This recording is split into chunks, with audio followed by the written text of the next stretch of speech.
A car passes on the road and knocks a girl down, then drives away. A man who is walking nearby sees this and immediately rushes toward her to save her. But the problem is that a truck is coming from the opposite direction. The man tries to stop the truck driver, but the driver doesn't stop. Then the man thinks for a moment and takes a rope out of his sack. Before the truck arrives, he ties the rope around the girl's feet and quickly pulls it, lifting the girl up, saving her life. The people in the car become happy because their plan has succeeded. They have already transferred all the girl's property into their names and leave cheerfully. The girl was covered with a large plastic bag. The man quickly tears the bag open. The girl says, "Quickly, get me out. I can't breathe." The man finally saves the girl. He asks, "What is all this? Why did they leave you here?" The girl replies, "I don't know why they left me or why they want to kill me." The man says, "Why is all this happening?" The girl says, "Please help me. I need to know the truth." The man replies, "Don't worry. First, we have to get away from them." The man lifts the girl up and takes her to his house on his bicycle. He brings her into his broken-down house, where his son is sleeping. The man asks his son,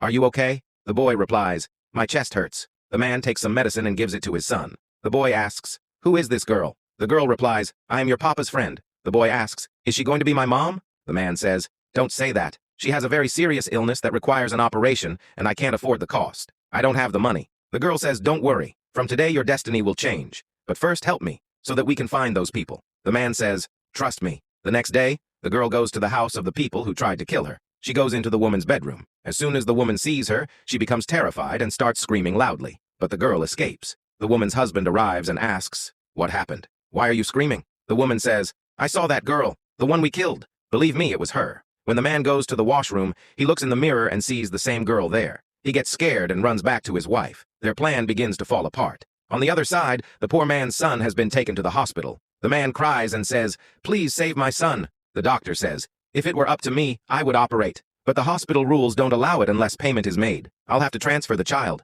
The girl says, "Wait, I'll pay for everything. Please operate on the child." The man thanks the girl and says, "I'm going to take care of your work now. Please look after my son." Meanwhile, the woman and her husband are out shopping. When it's time to pay, the shopkeeper scans their card, but it's blocked. They try another card, but that one is also blocked. The man, the father, has already done his work. The husband and wife rush to the bank angrily. The husband says, "Why aren't our cards working?" The bank officer says, "Let us check." At that moment, the girl arrives holding a file and says, "Everything here belongs to me." The husband and wife are shocked to see her. They both start apologizing, saying, "We made a mistake. It won't happen again. Please forgive us." The girl tells the police, "Arrest them both." From this story, we learn that the truth can never be hidden. Share your thoughts in the comments and support our channel by subscribing.